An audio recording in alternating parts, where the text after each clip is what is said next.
Vamos lá, meninas. Primeiro, obrigada pela presença. É um prazer estar aqui com vocês. Em tempos em que a personalização parece ser o único caminho, como que a gente mantém uma identidade de marca consistente sem parecer genérico ou desconectado dos nichos que vocês pretendem atacar? Vou lançar aqui para as duas e aí a gente vai trocando. Acho que é uma pergunta interessante porque é muito fácil se perder como marca, né, quando a gente fala disso. E até a gente tem alguns cases lá na Bayer que falam muito sobre essa questão da essência, como que faz para comunicar com vários públicos, vários targets, sem perder a essência da marca, né? E acho que a resposta não é simples, mas é manter a maior consistência possível sobre essa questão da essência, né? E vou falar um pouco de um case que a gente tem lá na Bayer, que é de Bepantol. E quando a gente fala de essência, né, é muito interessante porque Bepantol é uma marca que a gente fala que nasceu aqui no Brasil com influenciador, né? Porque não sei se todo mundo conhece, mas Bepantol é uma marca global da Bayer. E aqui no Brasil, até 2011, a gente só tinha Bepantol Baby, que todo mundo conhece como anti-assadura. E a partir de 2011, a gente viu na internet, na época, era blogueiros, não eram creators, as pessoas usando o Bepantol Baby em regiões mais ressecadas do corpo. E a gente viu, putz, que interessante, né? Então a gente foi ouvir essas pessoas, foi ouvir essas blogueiras na época, e a gente acabou lançando o Bepantol Derma aqui no Brasil, que é um lançamento, na verdade, que só tem aqui e depois foi para outros países, mas é muito interessante que a marca nasceu disso, dessa escutativa desses influenciadores, e que na época eram blogueiros. E a gente não perdeu essa essência desde então. E esse ano, um outro exemplo a gente acabou de lançar a Bepantol Derma com óleo de rosa mosqueta, que também é um lançamento que veio muito dessa escutativa, que já são os creators, que faziam essa misturinha. Então, a gente viu na internet muita gente, Bepantol com óleo de rosa mosqueta. A gente falou, vamos lançar o produto. Então, a gente lançou e está sendo um grande sucesso. Então, essa questão da essência é super importante quando a gente fala de comunicação, e principalmente porque o produto nasceu assim. Então, a gente não pode perder. O lançamento de Bepantol com rosa mosqueta era um desafio que a gente tinha muito com a geração Z, porque era um público que ainda a gente não estava conseguindo chegar. Então, a gente falou, vamos resgatar essa essência da marca, que é uma marca que sempre escutou o público, escutou as pessoas que usam o produto, e falou, vamos falar com elas. E aí a gente lançou o Rosa Mosqueta e a gente realmente conseguiu muito avançar nesse target, usando essa mesma essência. Muito interessante. O segundo painel que a gente vê aqui hoje, né, que a marca fala muito da escutativa e do quanto que a marca muitas vezes perde o controle, de fato, do uso básico do produto, né? E é um caso muito legal de ver que vocês pegaram e transformaram de fato num produto, né? Muito, muito bacana. Queria que você comentasse um pouquinho, Nathalie, do seu ponto de vista, que eu acho que é um pouquinho mais desafiador, né, ali, porque vocês têm diferentes interlocutores, né, com perfis completamente diferentes, mas que no final das contas a mensagem ela acaba sendo muito similar. Tem, claro, sua personalização, mas também tem uma essência que precisa ser mantida, né? Como que é o desafio para vocês? Exato. A gente tem uma característica lá na Lelo que é não ter um único público para falar. A gente tem hoje, né, tanto que os marketings são separados, apesar de não ser uma empresa tão grande assim, né, mas a gente tem marketing separados porque a gente precisa fazer uma comunicação para consumidores, que são as pessoas que recebem o cartão de benefício, e aí a gente está falando em torno de 10 milhões de brasileiros, né, que recebem todos os meses os benefícios dos seus cartões, e a gente precisa se comunicar com essas pessoas. A gente precisa falar com os RHs, que quem de fato escolhe o benefício, e aí é desafiador, é super nichado, e aí a gente conversou muito aqui antes sobre o desafio, que até com a própria Sotaque a gente está para achar esses influenciadores e essas pessoas para falar, né, com a gente. E a gente também fala com os donos de estabelecimentos comerciais, que a gente hoje tem tanto produto que que a gente chama de rede fechada, né, que passa só dentro de uma rede nossa própria ali, aí eu preciso falar com essas pessoas, e a gente tem produto de rede aberta, que aí são o tal do benefício flexível, que todo mundo já ouviu falar, porque é um mercado que está bastante aquecido. Mas a gente tem uma única marca, né? A gente tem um desafio, a gente tem um branding ali fortalecido, e a gente vem trabalhando ele durante os anos ali para tentar levar essa base, que é o nosso branding, com mensagens que precisam ser dadas para diferentes públicos, né? Falando especificamente de trabalho com influenciadores, durante algum tempo, e aí estou falando ali de até meio do ano passado, a gente focou bastante em fortalecimento de marca. E aí existe um alinhamento interno de que a gente deveria fazer o fortalecimento de marca justamente para trabalhar essa base. E aí a gente acabava que em redes sociais a gente falava muito com o consumidor, então eu ia atrás de fazer ações de influenciadores que falavam muito com esse público, mas por uma estratégia da empresa, enfim, a gente entendeu que ali no meio do ano passado a gente deveria focar a nossa comunicação no público RH. E aí pega para capar, né? Porque a gente existe o super nichado. Eu preciso, embora o RH ele esteja, a gente precise comunicar temáticas que têm a ver com o público nichado ali dentro do Instagram, dentro do TikTok. Ele está no seu micro momento ali de prazer, de lazer. Então eu preciso achar um meio termo onde eu vou falar de coisas de trabalho, eu vou falar de remuneração, eu vou falar de contratação, eu vou falar dos desafios, mas eu não posso deixar a essência da marca morrer. Eu não posso entender que ele também está no seu micro momento de... Como que eu junto, né? Então a gente começou a se desafiar e a desafiar muitos os influenciadores que trabalhavam com a gente a pensar formatos diferentes de falar um assunto que nem sempre é um assunto muito legal, né? Então, eu vou falar um assunto de trabalho, mas de repente eu vou colocar ali dentro de um roteiro de humor, eu vou fazer meme, né? Aí a gente vai buscando ali, eu vou fazer meme, mas com aquele assunto. E aí a gente sempre tenta unir objetivos diferentes numa mesma criação. Então, por exemplo, eu vou falar com um influenciador de liderança e contratação. Aquele tema ele também serve para um público de consumidor, e ele também serve, por exemplo, para um público que a gente olha, principalmente no LinkedIn, porque a cultura da Lelo é uma cultura muito forte e é uma cultura que é modelo quando a gente pensa em vivência ali, né, um lugar legal para se trabalhar e etc. Então é vista no mercado dessa forma. Então eu tenho um público muito grande, por exemplo, no LinkedIn, que está buscando oportunidades de trabalho lá dentro. Então a gente também faz conteúdo de employer branding, né? E eu também penso, quando eu vou pensar em conteúdo, né, para redes sociais, eu vou falar com o RH, mas eu também estou pensando no cara que está buscando, né, que está entendendo, precisa olhar à frente de employer branding. Quando eu vou fazer um review de restaurante, eu estou pensando no meu público de estabelecimento comercial, no dono, no empreendedor ali, para mostrar para ele como é bacana ali, eu ter o Alelo, né, sendo aceito ali para eu gerar fluxo ali de pessoas, mas eu também estou fazendo um serviço para o consumidor, né? Então a gente sempre tenta unir, né, esses dois objetivos, 3 objetivos no mesmo conteúdo, usando a marca como base. E isso tem que estar muito dentro ali dos times, muito alinhado, expectativas alinhadas, né, a forma de falar, a forma que a gente vai se colocar, até onde a gente vai no humor, por exemplo, até onde a gente vai no visual que a gente quer, qual que é o direcional que a gente dá para os influenciadores. E aí, a gente, independente do público, eu tendo essa base forte, aí o desafio fica mais fácil. Perfeito. Desafiador, né? São muitos interlocutores. Eu queria trazer aqui um ponto para vocês, né? Fazer comunicação está ficando cada dia mais complexo, né? São cada vez mais meios, de uma forma personalizada, com públicos com interesses distintos, com fragmentação de mídia. Eu queria que vocês comentassem um pouquinho, né, sobre esses desafios de trabalhar as diferentes camadas e KPIs da marca, mas sem perder de vista o fato de manter este engajamento e esta essência, enfim, sempre viva ali, permeando todas as camadas. Acho que esse desafio de comunicação, acredito que seja de todas as marcas, né?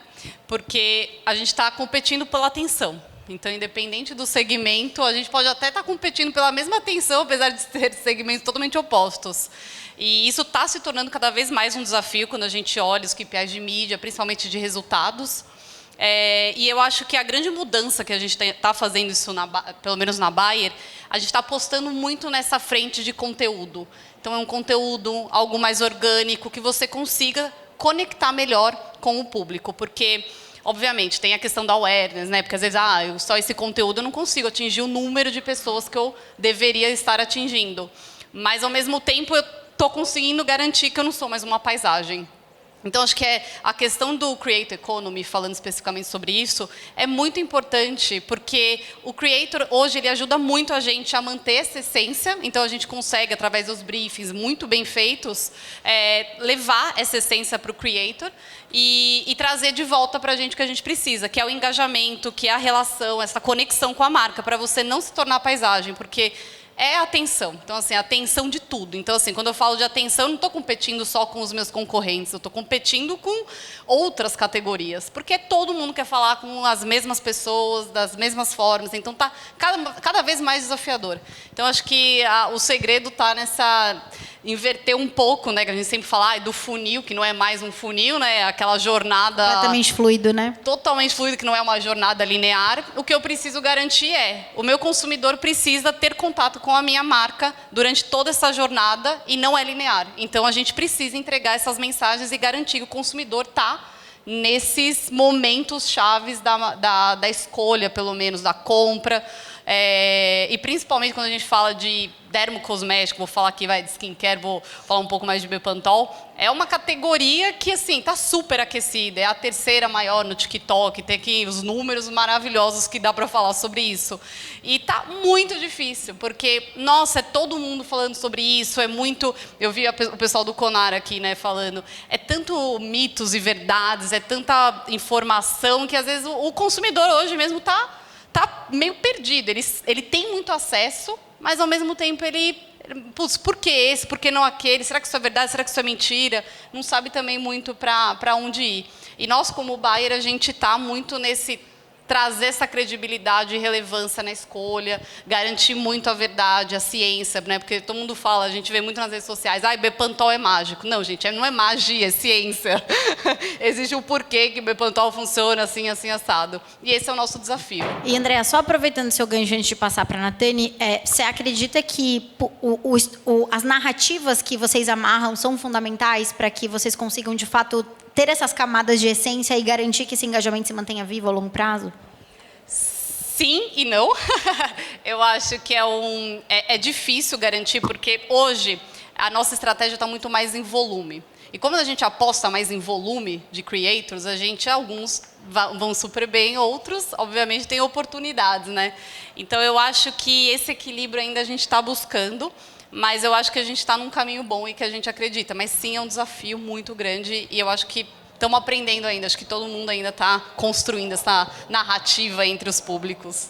Perfeito. Você, Natane, quer fazer uma contribuição? Sim, acho que eu vou até complementar o que a Andréa falou, porque a gente tem uma estratégia oposta, né? Hoje a gente trabalha muito com a narrativa do creator, até por questões orçamentárias, por questões de escolha ali, para a gente, de time também, porque o meu time hoje olha todos esses públicos, né? Quando a gente fala creator, apesar de ter outros marketings, o meu time é responsável por esse olhar de influência como um todo.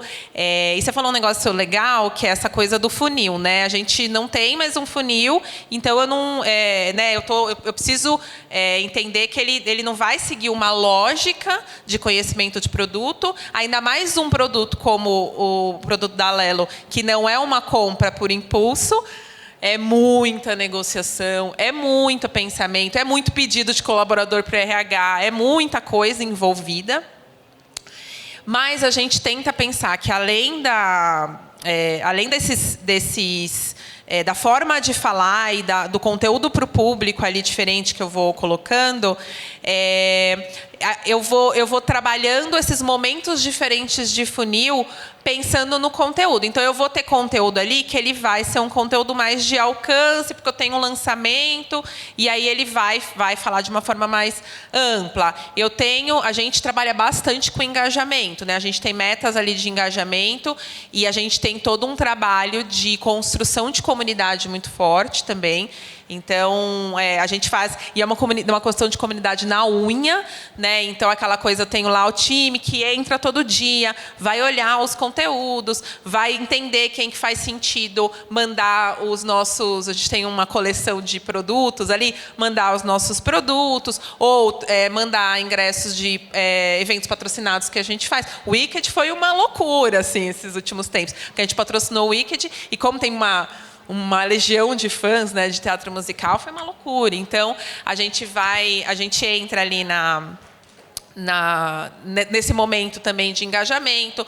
Quando eu preciso, tem algum desafio ali que eu preciso ir até o ponto de conversão, a gente também trabalha com influência. Então, é um desafio, né, esse olhar todo que a gente precisa dar por público, né, e também olhando os diferentes pontos de desafios né, e aí tô trazendo, né, além de todos os públicos, a gente tem eu tenho metas ali de credenciamento de estabelecimento comercial, um lançamento de um Google Pay, de um Apple Pay que eu preciso gerar transação, eu tenho uma meta de acesso no aplicativo, eu tenho a meta de venda, de fato, que é para o público RH. Então, tudo isso a gente acaba tendo que olhar, e tudo a gente traz a visão de conteúdo, que a gente acredita muito, e conteúdo com creators.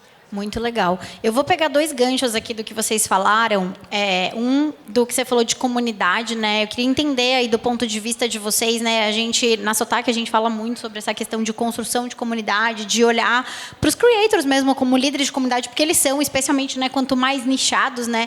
E eu queria que vocês falassem um pouquinho, se vocês têm investido de fato, e aí muito interessante, né? Porque a gente também, ontem a gente estava aqui com a diretora de marketing da Ipiranga e ela trouxe um caso super legal, de que, na verdade, a primeira camada de creators que eles olham são os frentistas, né? Que eles chamam de VIPs, inclusive. E aí eu queria que vocês contassem um pouco como que vocês, né, para além dos creators que a gente trabalha na Creator Economy, voltados, de fato, para produzir conteúdo para a marca, quando a gente fala de engajamento, o que é engajamento, de fato, para as empresas de vocês, quando a gente está falando de comunicação e marketing, porque ela extrapola, de fato, né, só o marketing de influência. Queria que vocês comentassem um pouquinho sobre isso.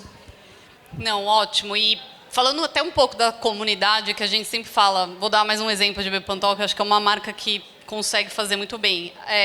Bepantol é uma marca que a gente fala desde do bebê até quando a pessoa envelhece. Eu acho que esse, inclusive, é um dos nossos principais diferenciais, né? Então, a gente acompanha realmente a jornada de vida da pessoa. E tem uma tradição, né? Exato. Então, assim, se tem uma coisa que a gente faz é comunidades. Então, a primeira comunidade que a gente fala, mães. Estou ali na gestação em que a gente já entrega uma solução para o bebê, para o pai e para a mãe. Então, aqui temos uma. Então, assim, ao longo da vida, o que a gente percebeu é que as necessidades, as preocupações com a pele mudam. E aí a gente precisa atuar com o produto de acordo com esse momento de vida que a pessoa está vivendo. E para isso a gente separa, sim, essas comunidades. Então, tem a comunidade do pessoal que é mãe e pai. Tem a comunidade das pessoas que estão com alguma condição de pele mais sensível. Acabei de fazer algum procedimento, fiz um laser, né? Tem essa galera. Tem também a galera do skincare minimalista, que eu quero atingir, que são essas pessoas que ou estão diminuindo a questão da rotina de pele por questões financeiras, de tempo, e até para salvar o meio ambiente, né? Então, também, Bepantol entrega muito essa multifuncionalidade. Então, a gente consegue, sim, ao longo dessa jornada de vida que a gente fala, entregar esses conteúdos direcionados para essas comunidades, né? Porque a mensagem que é de Bepantol Baby não é a mesma de Bepantol Tatu, por exemplo. São públicos totalmente opostos. Então, a gente trabalha muito bem essas mensagens endereçadas. Muito bom. Muito bom. Tenho 3 filhos, sou da comunidade de mães, usei muito Bepantol. Ai, que bom. Eu queria dar um exemplo aqui, porque eu acho que a gente olha a comunidade com muito carinho lá e muito nessa construção diária, né?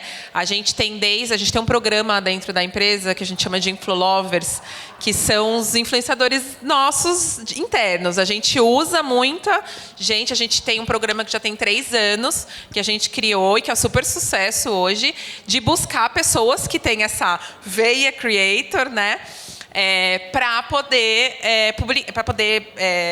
criar conteúdo conteúdo que fala da nossa marca, conteúdo que fala de coisas internas que a gente tem, mas também pensando nesse ponto de employer branding que eu comentei. Como a gente tem uma comunidade no LinkedIn que é muito forte de pessoas que buscam oportunidades de trabalho e tal, justamente pela questão da nossa cultura, a nossa primeira camada são os nossos colaboradores, que são promotores e provedores de conteúdo ali para a gente. A gente até tem gente que começou como creator, cresceu, gostou muito da história ali, e hoje é uma influenciadora de verdade ali, né? Que tá fazendo conteúdo para um monte de marca.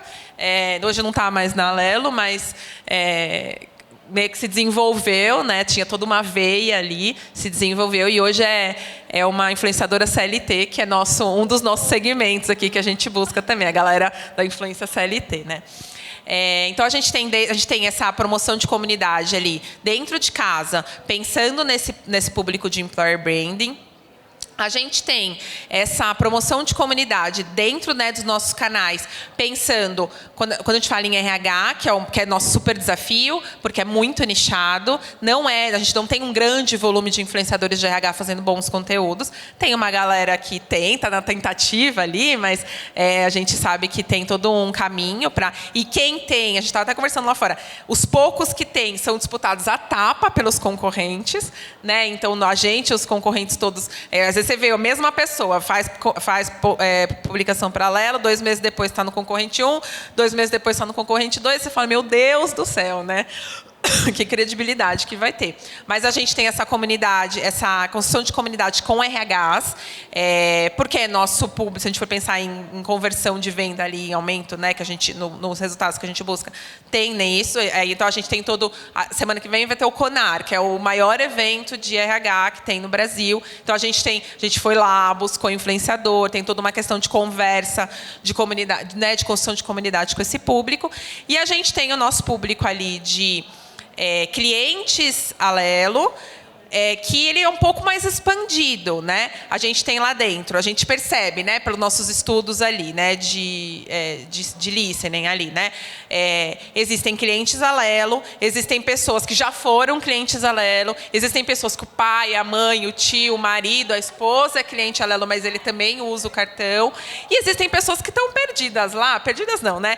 Curtem o que a gente está fazendo, ou estão atrás de um ingresso, ou enfim, gostam porque a gente tem essa questão da promoção da comunidade. Então, a gente tem um monte de ações justamente para criar este ambiente não é uma marca super fácil de amar, a gente sabe disso.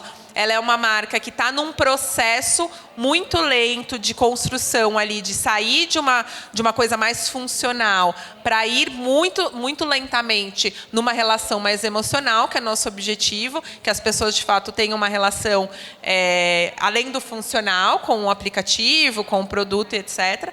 Mas a gente acredita muito que essa construção de comunidade em volta, que as pessoas entendam o valor de se ter um benefício, ter possibilidade de ter um benefício, como isso é complemento de renda de muita gente, né?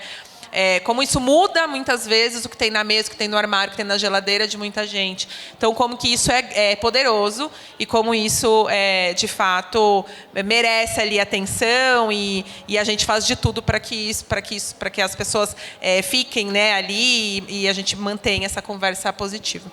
Bem interessante. Muito interessante, porque, assim, de óticas completamente diferentes, né? Acho que ambas estão aí, buscam o tempo todo estabelecer vínculos, né? E aí eu queria que vocês falassem um pouquinho sobre como estabelecer vínculos genuínos com o consumidor hoje, né? Que é tão desafiador por conta da atenção. No caso aqui de Alelo, né? Assim, é um produto mais duro, né? Assim, então, como que vocês enxergam isso? Falando da perspectiva um pouco do skincare, vou voltar aqui, mas acho que a primeira coisa, a gente precisa chamar a atenção do consumidor para a questão de, conhece Bepantol, já ouviu falar, para que ele serve e quais são as minhas opções para ver se eu atendo a essa necessidade. E depois de capturar essa atenção, acho que a segunda garantia que a gente tem é entregar um produto realmente de qualidade. Então, assim, hoje, quando a gente fala de conexão, a gente fala muito do usuário muito satisfeito com o produto. Então, assim, a gente consegue garantir, se a gente consegue garantir da atenção até a entrega, perfeito. Então, a gente está trabalhando muito nisso e principalmente, acho que a gente fala muito, né, a questão de conexão emocional é muito mais complexo, porque quando a gente fala de skincare, é uma categoria extremamente racional. Assim, a gente pode falar de várias questões emocionais, acho que inclusive tem marcas muito boas que trabalham muito forte essa conexão, mas é muito difícil. É uma conexão muito mais racional de entrega. O que eu preciso de um resultado agora, é uma questão muito de imediatista. Então, a gente está trabalhando nessa conexão, criando mensagens e pegando influenciadores que conseguem construir isso para a gente. Principalmente na parte do humor, porque acho que quando a gente fala de emoção, muito vem, eu vou ficar emocionado. Não, você está falando de, às vezes, acho que de CLT, você comentou, que tem de conteúdo, né, que é engraçado e tudo mais. Então, estamos tentando fazer esses conteúdos mais autênticos, né, para conseguir essa conexão. E depois garantir essa entrega de produto. Porque o que a gente mais gosta é quando alguém compra e fala assim, gente, eu realmente comprei e testei. E quando a gente fala disso, não estamos nem falando de creator, estamos falando de consumidor real, de feedback real que a gente compra, que a gente vê. Eu comprei porque eu vi fulana de tal falando. Ai, gente, nossa, maravilhoso. É isso que a gente ganha. E, inclusive, é uma forma que a gente mede o engajamento, né? Desse retorno que a gente tem de Perfeito. reviews e tudo mais. E é muito bom mesmo, né? Você quer trazer alguma contribuição, Natália? Vou trazer, porque além de cuidar de influência e conteúdo lá na Lelo, eu sou responsável também pela área de marketing B2C, né? Então, eu tenho uma tendência Poucos desafios. Tenho uma tendência aqui a olhar essa questão do consumidor, né? Muito, muito de perto. E a gente, acho que esse negócio do CLT, assim, tá muito legal, porque virou todo um nicho de produção de muito conteúdo bom, muito conteúdo que as pessoas se dedicam e filmam, e essa questão da conexão, ela é muito importante, porque o meu consumidor, ele não é decisor, tecnicamente, né, de compra do meu produto, de escolha do meu produto. Quem vai decidir é o RH dele, né? Mas a gente está cada vez mais entendendo e olhando que hoje, dentro das empresas, o consumidor, ele é um grande influenciador nessa escolha, né? Então, assim, e a gente está num mercado aquecido, onde as pessoas, de fato, vão buscar ali, se a gente for pensar, né, tem uma questão toda de flexibilidade, tem uma questão de, às vezes, não entendimento do que é, por exemplo, o PAT, Programa de Alimentação Trabalhador, de como é que funciona a questão dos benefícios de fato, de que, tecnicamente, ele não pode usar aquele cartão para comprar a blusinha dele no shopping. Tem todo um porquê de como as coisas funcionam. Então, quando eu trago esse influenciador CLT, ele consegue conectar, né, ele de uma forma muito bem-humorada, de uma forma do tipo, eu te entendo, né? Eu já estive ali no metrô lotado, ou estou, né? Eu já estive ali com aqueles desafios de marmita, com aqueles desafios de vida corporativa. Então, é uma questão de conexão que a gente está aproveitando, surfando muito a onda, aproveitando muito esse nicho, porque, de fato, é essa conexão que traz essa percepção, né, essa conexão com o produto, essa conexão com a vantagem, como é legal ele poder ter um benefício, porque não é qualquer empresa que dá, não é qualquer lugar que dá. Então, ele se sente privilegiado, e a partir desse privilégio dessa conexão que ele tem com o que ele vê ali, ele entra em contato com o que a gente oferece, e a gente explica, a gente tem muito conteúdo educacional para explicar para ele, né, como é que funciona esse mercado. Ele vai lá e para o seu RH, se é uma empresa, por exemplo, que não tem benefício, porque tem muitas que não tem, né, oficializado, ele vai pedir.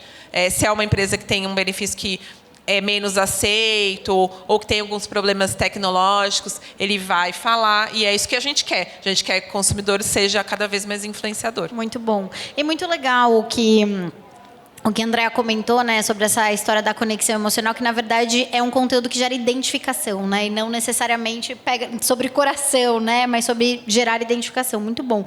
Eu queria que vocês deixassem aqui, deixassem, né, uma dica, uma grande lição aqui para as empresas que precisam aprender a manter essa essência no longo prazo, passando por diferentes audiências, por diferentes etapas, ainda que esse funil não seja linear aí. É um desafio. Estamos nessa juntos, não estamos sozinhos. Eu acho que, assim, independente do público que você fala, tem que ter a essência da marca no sentido, por que minha marca existe? Então, assim, Bepantol é a ciência acessível. Então, assim, eu existo ciência acessível para todos os públicos que eu falo. Então, eu acho que a minha dica seria manter essa consistência o máximo possível e manter uma linearidade, mesmo que seja um target diferente, né? A mensagem é diferente, mas a forma e o que você está falando precisa ter a maior consistência possível, né? Então, a gente fala muito de... a gente pega... A maioria dos consumidores, a gente pega na maternidade, porque é quando a mãe escolhe o produto e tudo mais, que é uma consumidora que é mais fiel, ela preza pela qualidade, ela não quer arriscar. E a gente tenta pegar ao máximo essa consumidora e levar ela com Bepantol ao longo da vida. E como que a gente faz isso?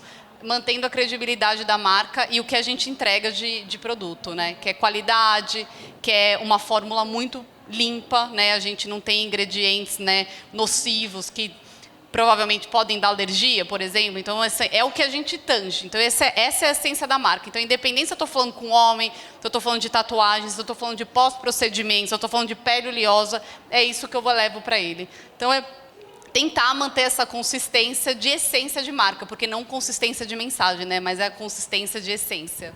Perfeito. Acho que aqui do meu lado eu vou falar mais do ponto de vista da porta para dentro, que eu acho que é muito importante, da porta para dentro das empresas, que haja um entendimento claro de estratégia, de para onde vamos, por que estamos, né, qual é a essência da nossa marca, e que isso esteja alinhado com tudo, com todas as áreas e com todo, né, que a gente consiga descer isso, independente do cargo da pessoa, independente da onde ela está trabalhando, porque a gente alinha expectativa. Né? Se eu alinho expectativa, eu vou criar uma estratégia e vou ser fiel a essa estratégia e vou trazer todo mundo comigo. Porque a gente que trabalha em empresa, no corporativo, sabe como é importante trazer as pessoas, fazer as costuras internas para que dê certo. Não adianta eu aqui, que sou responsável por uma estratégia de creator, ter uma ideia, saber qual é a melhor forma de fazer. Se amanhã o meu CEO vai olhar e falar assim, putz, queria que você falasse desse jeito. Ou não, esse influenciador aqui está um humor muito, não curti, sabe? Ou não, eu vou pegar uma área ali de, por exemplo, uma área de um outro público e vou querer trazer um outro tipo de mensagem. Não, se está todo mundo alinhado para qual é a estratégia, para onde a gente quer chegar, e que existe um porquê das coisas estarem sendo feitas assim, existe realmente uma essência que está, independente da linguagem, da escolha do influenciador, isso tudo está sendo olhado e está alinhado, né, às expectativas com todo mundo, você consegue fazer um trabalho a longo prazo melhor, né? Você consegue... E é um desafio dentro das empresas, porque aí tem empresas de todos os tamanhos, mas é algo que é muito importante quando você vai criar uma estratégia, você costurar com todas as áreas da empresa, mostrar, né, que existe um porquê daquilo estar sendo feito, né, para que a gente consiga, de fato, manter esse trabalho, né, a base ali da marca, né, independente do público que eu estou falando, da estratégia que eu estou seguindo ali de mensagem ou de tom de voz, mas que existe uma base ali que ela está alinhada com todo mundo. Que norteia todo mundo. Temos alguma pergunta? Não? Então, meninas, parabéns pelo trabalho, muito bom aí, muitos insights interessantes. Queria agradecer vocês aí pela presença e vamos para o próximo. Acho que, não sei se é o último, mas temos mais um por hora, certo? É o último? Então, aguentem aí que já vamos trocar aqui. Obrigada, meninas. Obrigada.